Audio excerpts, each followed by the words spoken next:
అప్పుడు సాధకులకి ఇప్పుడు సాధకులకి.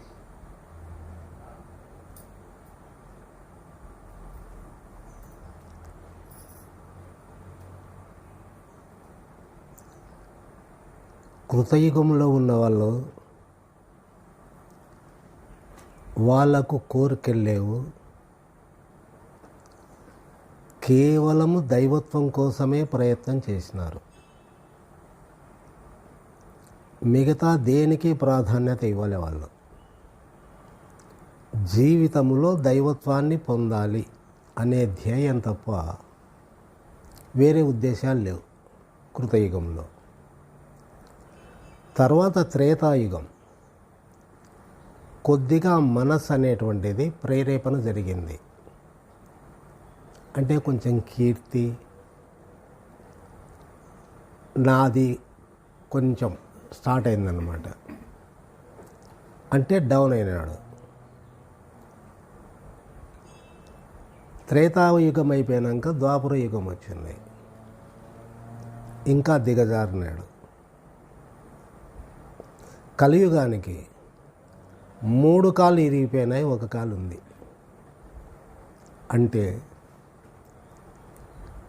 క్రమేణా మనిషి యొక్క తత్వం ఏమవుతుందంటే ప్రపంచం వైపుకు బయలుదేరింది. ప్రపంచంలో ఎప్పుడైతే ప్రపంచాన్ని గమనించినావో ప్రతిదీ సత్యం అనిపిస్తుంది. సత్యం అనిపించినప్పుడు అది కావాలని కోరుకుంటుంది. కావాలన్నప్పుడు అది కోరిక అవుతుంది. కోరిక ఎప్పుడైతే పుడుతుందో ఇంకా దాన్ని వెంట పడతాడంతే.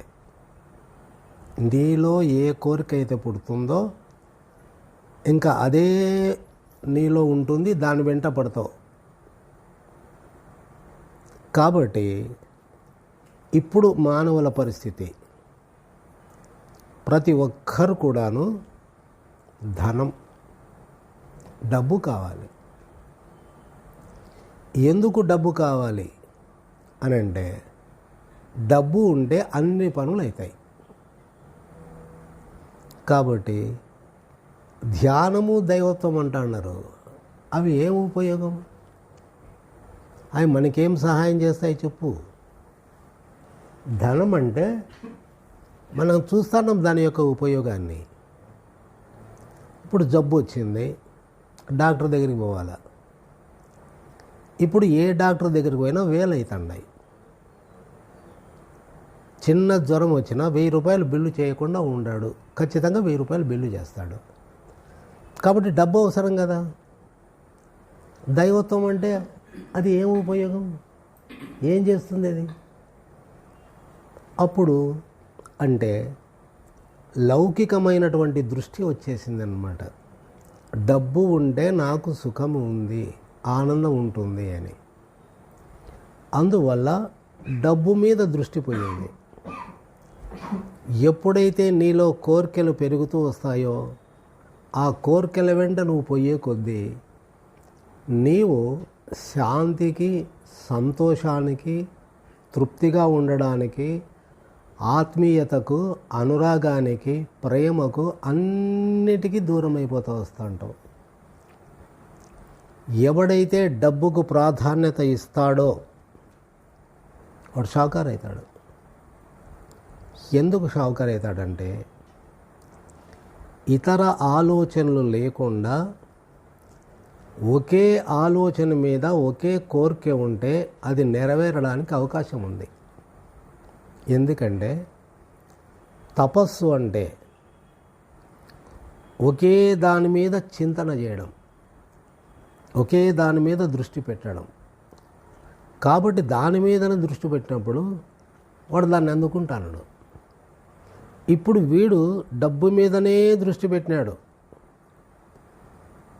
భార్య, నోరు మూసుకో, నీ కథ చూసినాలే, ఎప్పుడు అది కావాలా, ఇది కావాలా, అట్లా పోవాలా, ఇక్కడికి పోవాలా, ఇదే పని, నీకు ఇంకేం పని లేదు అంటే ఆడ ప్రేమ అనేటువంటిది, ఆత్మీయత అనేటువంటిది, అనురాగం అనేటువంటిది అక్కడ నువ్వు చూసుకోవడంలే.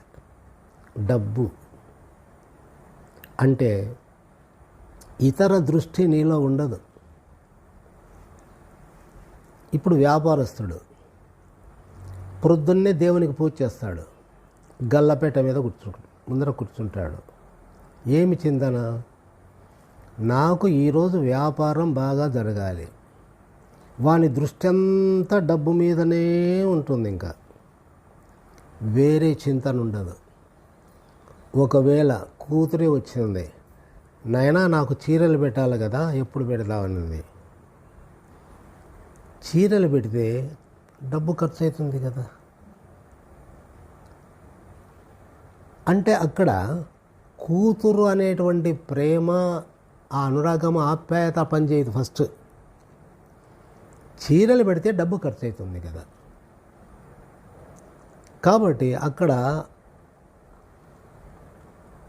అంటే నీ ధర్మాన్ని, నీ కర్తవ్యానికి నువ్వు దూరం అవుతున్నావు. ఎందుకు దూరం అవుతున్నావు అంటే నీ లక్ష్యమంతా డబ్బు మీదనే ఉంది. ఇక స్నేహితుడు వచ్చి అడిగినాడు సహాయం చెయ్యమని, మళ్ళీ నీకు ఈ డబ్బు నీకు వాపస్ ఇస్తానన్నాడు.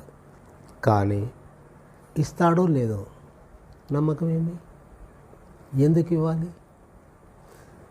వాని మీద కొంచెం అనుమానం వచ్చిందనుకో, వాని ప్రాణం పోతుందన్న కూడా వానికి ₹1 నువ్వు ఇవ్వవు. ఎందుకంటే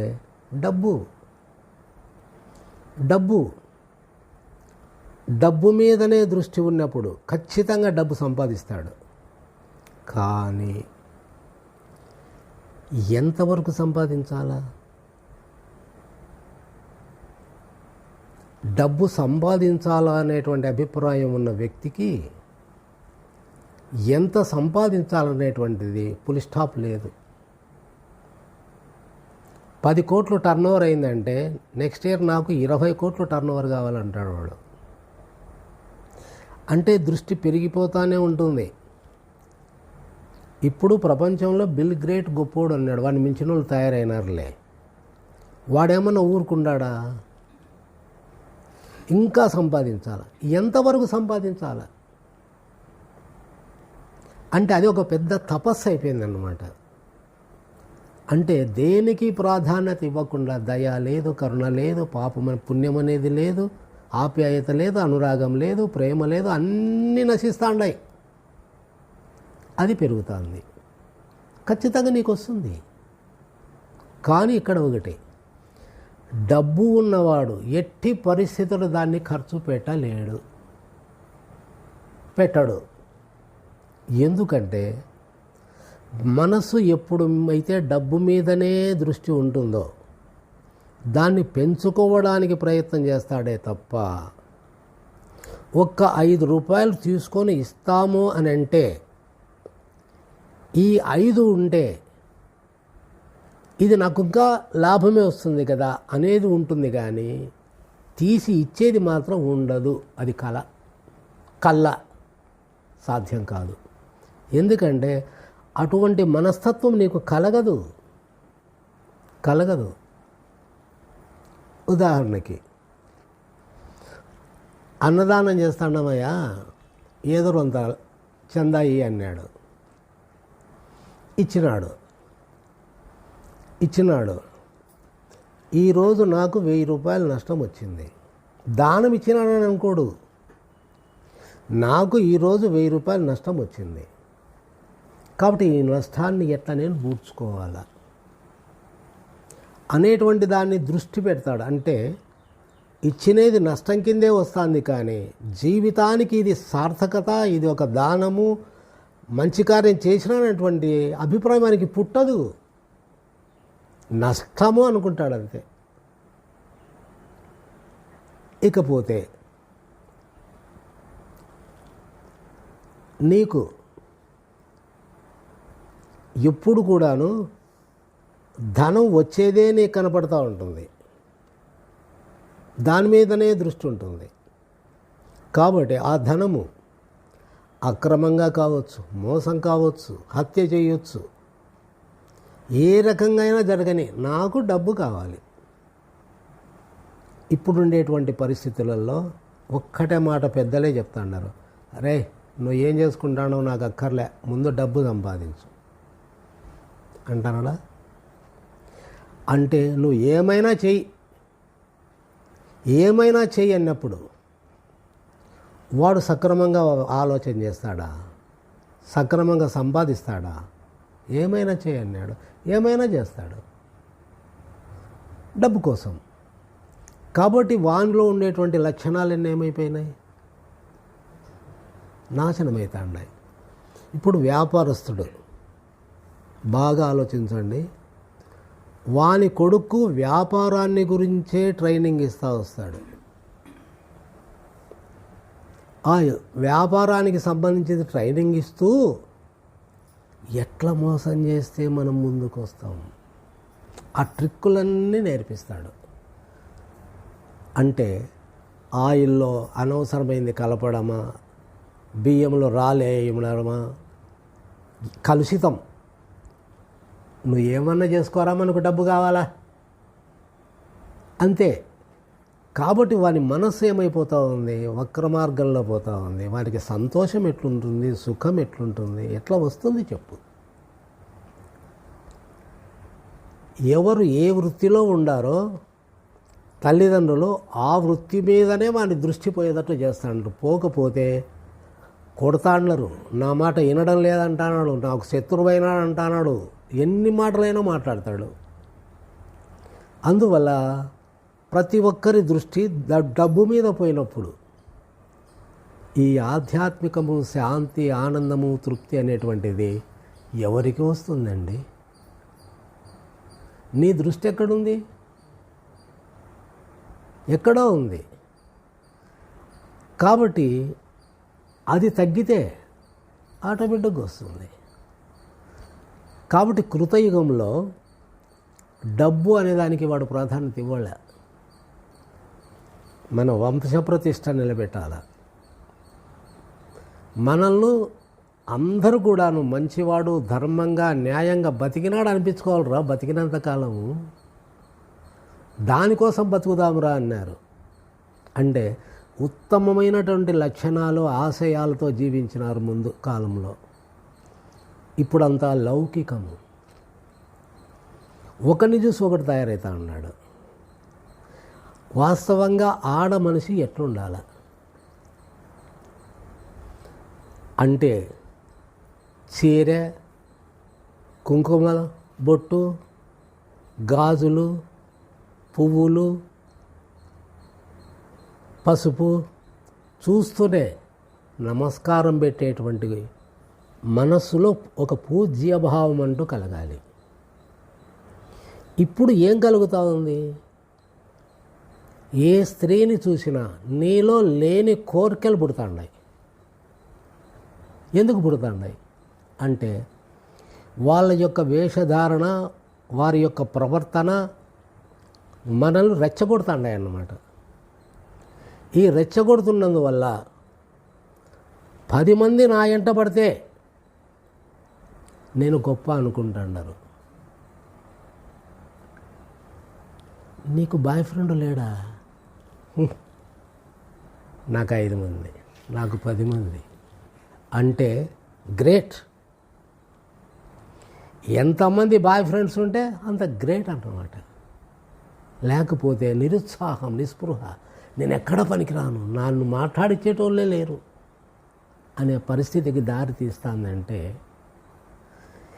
ఎంత మనిషి పతనమవుతూ ఉన్నాడో ఆలోచించి. కాబట్టి ప్రపంచం మీదనే ఎక్కువ దృష్టి ప్రతి మనిషిలో ఉంది. ఇప్పుడు ప్రపంచాన్ని చూస్తూ ఉన్నాడు, వానికి నీకు పోలుస్తున్నావు. వాడు హై స్థాయిలో ఉన్నాడు, నేను ఎప్పుడు వాడిని మించిపోవాలా? ఏం చేస్తాను అనవసరం, వానికంటే మించి నేను పోవాలా?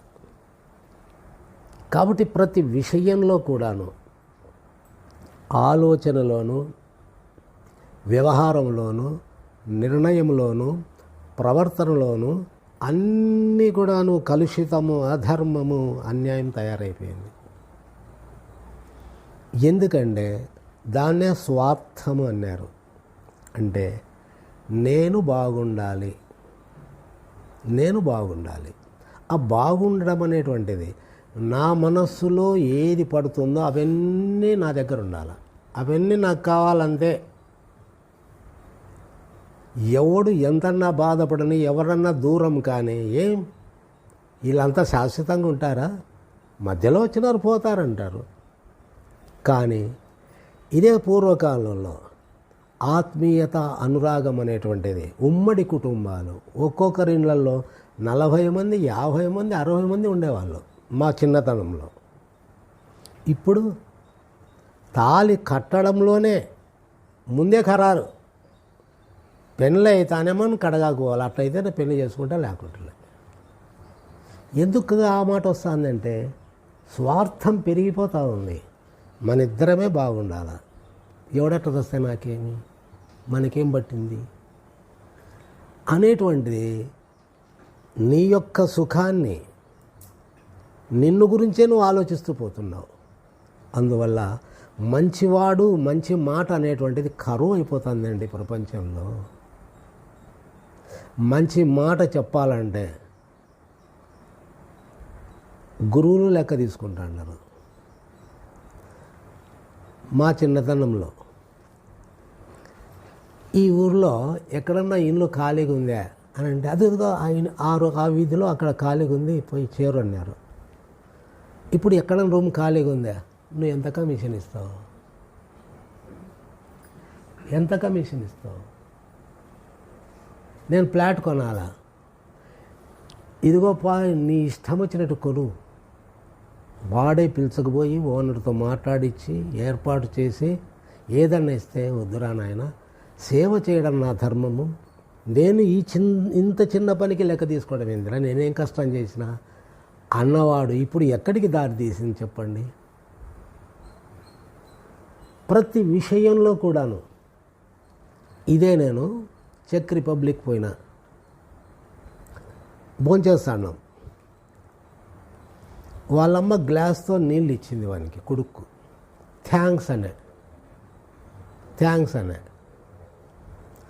భార్య ప్లేట్ తీసా, థ్యాంక్స్ అనే. కర్చీప్ ఇచ్చా, థ్యాంక్స్ అనే. ప్రతి చిన్న విషయానికి థ్యాంక్స్. చూసిన నేను, అమ్మ నిన్ను కనింది, నువ్వు అమ్మకు మేలు చేయాలా, సహాయం చేయాలా, దానికి థ్యాంక్స్ ఎందుకు? అంటే నీ కర్తవ్యాన్ని, నీ ధర్మాన్ని నువ్వు పాటిస్తున్నావు. కాబట్టి నిండు సభలో కూడా నేను చెప్పిన, స్వామి మీరు మంచి మాటలు చెప్పినారు అని చెప్పి అందరూ థ్యాంక్స్ చెప్పినారు. చెప్పొద్దండి. నా విషయంలో ఎప్పుడే కానీ థ్యాంక్స్ అనేటువంటిది మీ జీవితంలో నాకు చెప్పొద్దండి. ఎందుకంటే నా ధర్మాన్ని, నా కర్తవ్యాన్ని నేను సేవ చేయాలని ఇంత దూరం వచ్చిన. నా ధర్మాన్ని, నా కర్తవ్యాన్ని నేను పాటిస్తూ ఉండాలి. దీనికి మీరు థ్యాంక్స్ అనేది ఏంటి? చెప్పాల్సిన అవసరం ఏంటి? అంటే నా ధర్మం, నా కర్తవ్యం. కాబట్టి ఒప్పుకొని నేను అన్నా. కాబట్టి కృతజ్ఞత అనేటువంటిది మనిషిలో పుట్టాలి. అది లోపల పుడుతుంది, దాని పని అది చేస్తుంది. వ్యక్తం చేసుకోవాల్సిన అవసరం లేదు. చిన్నది పోతా కొంతకాలం తగిలింటుంది. సారీ అంటే ఏదో పెద్ద తప్పు చేసినట్లు. వాడేమంటాడు, మామూలుగా సంస్కారవంతుడైతే ఏదో నేనైనా చిన్న పొరపాటు అయింది, దానికి నువ్వేం చెప్పాలన్నా దీని గురించి అని అంటాడు. సంసారహీనుడైతే ఏమరా కళ్ళు కనపడలేదా అంటాడు. కాబట్టి ఈ మనస్తత్వాలు అనేటువంటివి ఎప్పుడు కూడాను అవి భిన్నమైపోతున్నాయి. అంటే సంకుచితంగా తయారైపోతూ ఉన్నాయి. సంకుచితంగా ఎప్పుడు తయారైపోతాయో అప్పుడు నీకు సుఖము, ఆప్యాయత, అనురాగము, అర్థం చేసుకోవడము, సహాయం చేయడం అనేటువంటిది చివరికి దిక్కులేని సాగు చావాల్సి వస్తుంది. ఎందుకంటే అందరూ దూరమైనారు. అందరూ నాకు దూరమైనారని తెలిసి ఏడుస్తున్నావే కానీ ఎందుకు దూరమైనారు అని నీ చరిత్ర చూసుకో వెనకాల నుంచి. కాబట్టి మహనీయులు ఏమంటున్నారంటే, నీవు చస్తే కనీసం ఒక్కరైనా మనస్ఫూర్తిగా ప్రేమతో 2 కన్నీళ్ళు కారుస్తే చాలరా నీ జన్మధన్యం. ఎప్పుడెప్పుడు చస్తారా ఈడు అనుకోవడం అనేటువంటిది అది ఏం జన్మ, ఏం సార్థకత అని చెప్తున్నాడు. కాబట్టి మనిషిలో ఇప్పుడే కానీ విశాల హృదయం కావాలి. విశాల హృదయం అంటే చూసిన వాళ్ళంతా కూడాను నీ హృదయంలో ప్రవేశించాలి. అంటే నీవు కౌగలించుకోవాలనుకున్నావు, సృష్టినంతా కౌగలించుకో. అది విశాలమైనటువంటి హృదయం. కేవలము నా బంధువు, నా స్నేహితుడు, నా ప్రేయసి, నా పిల్లలు అని కౌగలించుకుంటే అది సంకుచితమవుతుంది. కాబట్టి విశాల హృదయం, హృదయంలో ఎవరికైనా చోటు ఉంది. దుర్మార్గునికి ఉంది, చెడ్డ చేసినోనికి ఉంది, తప్పు చేసినోనికి ఉంది. అంటే ప్రేమనే పంచుతున్నాడే తప్ప ద్వేషాన్ని పంచడం లేదు. ఎందుకంటే ఈ ప్రేమ పెరిగే కొద్దీ, విశాలత్వం పెరిగే కొద్దీ నీలో సంకుచిత భావాలు, శరీరం యొక్క స్మృతి, ఇవన్నీ కూడాను లేకుండా పోతాయి. కాబట్టి ప్రేమే దైవము అన్నారు. నీవు అనుకుంటున్న ప్రేమ సంకుచితమైనటువంటి ప్రేమ. ఎందుకంటే నీ ప్రేమకు ఎన్నో కారణాలు ఉన్నాయి. ఈ పొద్దు నువ్వు చెప్పిన మాట విని, నువ్వు కోరుకున్న తిండి చేసి, నీవు ఇట్లా చెప్తే అట్లా చేస్తే ఈ పొద్దు నీలో బ్రహ్మాండమైన ప్రేమ పుట్టింది. అదే ఒక్క మాట అంటే ద్వేషం పుట్టింది. ప్రేమ నిజమా, ద్వేషం నిజమా? అంటే క్షణానికి మార్పు వస్తూ ఉంది. కాబట్టి మనస్తత్వాలు అనేటువంటివి ఎందుకు మారుతున్నాయంటే స్టాండర్డ్ లేదు. ఏ ఒక్క దాని మీద కూడాను మనిషి నిలబడట్లే. పెద్దలు మా చిన్నతనంలో మా నాయన చెప్పేవాడు. వాళ్ళ నాయన మా సంత మార్కెట్ అని ఈయన ఉంది నెహ్రూ పార్క్ దగ్గర. అప్పుడు అన్ని రాసులు పోస్తారన్నమాట. జొన్నలు, ఏ ఏ పంటలు వస్తాయో, ఏ ఏ దినుసులో అన్నీ వరుసగా బెరుస్తారు. అప్పుడు పోయేవాళ్ళు వీళ్ళు పెద్దోళ్ళు పోయి. అప్పుడు చదువు లేదు, వాళ్ళకేం తెలియదు. మూట ఇప్పుతాడంట, దాంట్లో డబ్బులు ఉంటాయి. మూట ఇప్పుతాడు, సరుకు తీసుకుంటాడు. ఎంత అంటాడు, రేట్ చెప్తాడు. ఆ మూట వాని చేతికి ఇస్తాడు. వాడు దాని ధరకు తగినట్లు డబ్బు తీసుకుంటాడు. మూట కట్టి ఇదిగో పెద్దయ్య తీసుకో అంటాడు. అంటే అక్కడ ధర్మము, న్యాయం అనేటువంటిది పనిచేస్తూ ఉంది. మోసం చేస్తే కనుక్కోలేడు ఆయన, అడిగేటోడే లేడు అక్కడ. ఎట్లుంటుందంటే గుడ్డోనికి రూపాయి వేసి 5 రూపాయల నోటు జోయిలో పెట్టుకునేట్లుంటుంది. దానం మరి కళ్ళు కనపరవు. కాబట్టి రూపాయి వేసి 5 రూపాయలు తీసుకున్నాడు. ఏమంటే దానం అంటాడు. అంటే మనస్తత్వం అనేటువంటిది నేను ఎక్కడికి పోతున్నా, నా ధ్యేయం ఏంటి, నేను చేసే పని ఏమిటని ఎవరు ఆలోచిస్తున్నారండి. నాకు లాభం వచ్చింది అంతే. దీనికి ఒక చిన్న ఉదాహరణ కూడా ఉంది. ఒక తల్లి పిల్లని పిలుచుకొని మార్కెట్కి పోయింది. ఇంటికి వచ్చిన తర్వాత మామిడి పండు తెచ్చినాడు వాడు. ఎక్కడిదిరా, నువ్వు మామిడి చెట్ల దగ్గర, మామిడి కాయల దగ్గర నిలబడినావు, నువ్వు బేరం చేస్తా ఉండవు, నీకు బేరం కుదరకుండా ఎన్నికి వచ్చినావు, నువ్వు వాళ్ళతో మాట్లాడుతా అంటే ఆ పండు తీసుకొని వచ్చిన నేను అన్నాడు. బేష్, నువ్వురా నా కొడుకు, లాభం తెచ్చినవరా నువ్వు అని అనింది. ఎందుకంటే పండు తీసుకొని వచ్చినాడు. అట్లా పోయినప్పుడల్లా ఏదో ఒకటి దొంగతనం చేస్తూ వస్తాడు. వాళ్ళమ్మ సంతోషిస్తూ ఉంది, నా కొడుకు మంచి పని చేస్తా అన్నాడు అని, నా లాభం తీసుకొస్తా అన్నాడు అని. చివరికి వానికి ఉరిశిచ్చబడింది. అంటే నిదానంగా దొంగతనాలు చేసి, హత్యలు చేసి, చివరికి పట్టుబడి వానికి ఉరిశిచ్చ ఇచ్చినారు. ఉరిశిక్ష చేసేటప్పుడు చివరి కోరిక ఏందో కోరుకో అన్నాడు వాడు, ఉరేసేటోడు. ఏం లేదు, మా అమ్మని ఒక్కసారి చూడాలని ఉంది అన్నాడు. పిలిపించినారు, వచ్చింది, నాయనా అని ఏడిచింది. ఈడు ఏడ్చలే. అమ్మ, పిల్లప్పుడు నేను మామిడి పళ్ళు చెప్పినప్పుడు నా చెంపను కొట్టిందంటే నాకు ఈ గతి పట్టదు. కాబట్టి నేను చెడిపోవడానికి అంతా కారణం మా అమ్మ. ఉరిశిక్ష మా అమ్మకి ఇస్తారా నాకు ఇస్తారా? మీరే చెప్పండి, ఎవరు కారకులు?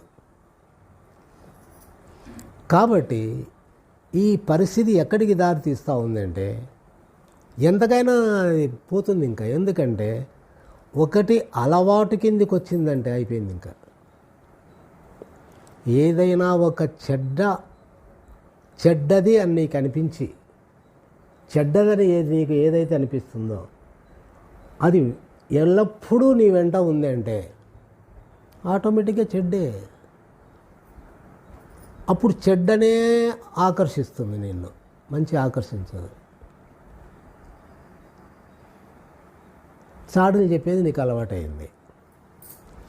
మంచి చెప్తా ఉంటే నీకు చెవులు మూసుకోబుద్ధి అవుతుంది. ఎదురింటాయమ తప్పులు, పక్కింటోని తప్పులు, బంధువుల తప్పులు, స్నేహితుల తప్పులు, పొరపాట్లు, మోసాలు ఇవన్నీ చెప్తా ఉంటే నువ్వు ఇంట్రెస్ట్గా వింటావు. ఆ ఇంట్రెస్ట్గా అయినేటప్పుడు నీ మనసు ఏమైపోతుందంటే నీకు తెలియకుండానే అట్లా తయారై ఉంటుంది. అప్పుడు అది చెడుకే ఆ దారి తీస్తా పోతూ ఉంటుంది. అదే మంచి, ఈ మంచి అనేటువంటి వింటుపోతూ ఉంటే చెడు అనేటువంటిది వినబుద్ధి కాదు. అంటే మన మనస్సుకు ఏ అలవాటు చేస్తే, ఏ పద్ధతిలో దాన్ని మోల్డ్ చేస్తే అట్లా తయారైతా పోతూ ఉంది. అంతేకాని మనసు చెడ్డది కాదు, మంచిది కాదు. ఎందుకంటే అది దైవత్వంలో నుంచి వచ్చింది, అది దైవత్వమే. కాబట్టి మన మనస్సు అనేటువంటిది ప్రపంచాన్ని చూసి మోసపోతున్నాం.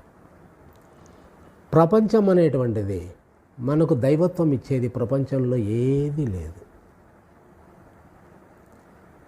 కాబట్టి ప్రపంచంలో దైవత్వం ఇచ్చేది ఏదీ లేనప్పుడు అది ఎక్కడుంది అంటే లోపల ఉంది. లోపల ఎలా ఉంది అని అంటే మనకు శబ్దం లోపల నుంచే వస్తూ ఉంది, ఆలోచన లోపల నుంచే వస్తూ ఉంది, మాట లోపల నుంచే వస్తూ ఉంది, ప్రాణము లోపల నుంచే వస్తూ ఉంది, అన్నీ లోపల నుంచే వస్తాయి. లోపల ఏందో శక్తి ఉంది. కాబట్టి మనం లోపలికి పోవాలి. ఆ లోపలికి పోవడానికే కృతయుగంలో, త్రేతాయుగంలో సహజంగా లోపలికి వెళ్ళిపోయినారండి. ఇప్పుడు అసాధ్యము, లోపలికి పోవడం అసాధ్యం అని అంటారు. ఎందుకంటే ఒక్కరోజు ప్రొద్దున్న నుంచి సాయంకాలం వరకు నీ చూపు, నీ మాటలు, నీ వినికిడి, నువ్వు చేసేటువంటి సర్వస్వం చూసుకో. అంత ద్రోహము, మోసము ఒకటి ఉంటే ఒకటి. పర్ఫెక్ట్గా ఏది ఉంది చెప్పు? లేదు. నీ చూపు అట్లే ఉంది, నీ వెనికిడి అట్లే ఉంది, నీ మాట అట్లే ఉంది, నీ ఆలోచన అట్లే ఉంది, నీ ప్రవర్తన అట్లే ఉంది. అంటే నీ మనస్సే అంగీకరించడంలే. నువ్వు చేసే పనికి నీ అంతరాత్మే అంగీకరించడంలే. కాబట్టి ఏమైపోతూ ఉంది? సమస్యలు, కష్టాలు, బాధలు. అదే పవిత్రమైనటువంటి మనస్సు, వాని మనస్సు పవిత్రమే, వాని చూపు పవిత్రమే, వాని మాట పవిత్రమే, అన్నీ పవిత్రమైపోయినప్పుడు అది నీకు శాంతిని, సంతోషాన్ని, హాయిని కలిగిస్తుంది. నీ ప్రవర్తనను మారుస్తూ పోతుంది. కాబట్టి ఆ శక్తి దానికి ఉంది. అటువంటిది మనము పెంచుకోవాలి మనిషి ఉన్న తర్వాత. ఎందుకంటే ఈ సృష్టిలో వాడు నీరో చక్రవర్తి ఎంతమందిని కాలుస్తూ ఉంటే వాడు ఫిడేల్ అంత స్పీడ్తో అంత వాయిద్యం వస్తాడంట. అంటే ఎంతమంది చస్తా ఉంటే వానికి అంత ఆనందం అంట. ఆనందం అంటే చెడ్డలో ఆనందాన్ని పొందుతావు.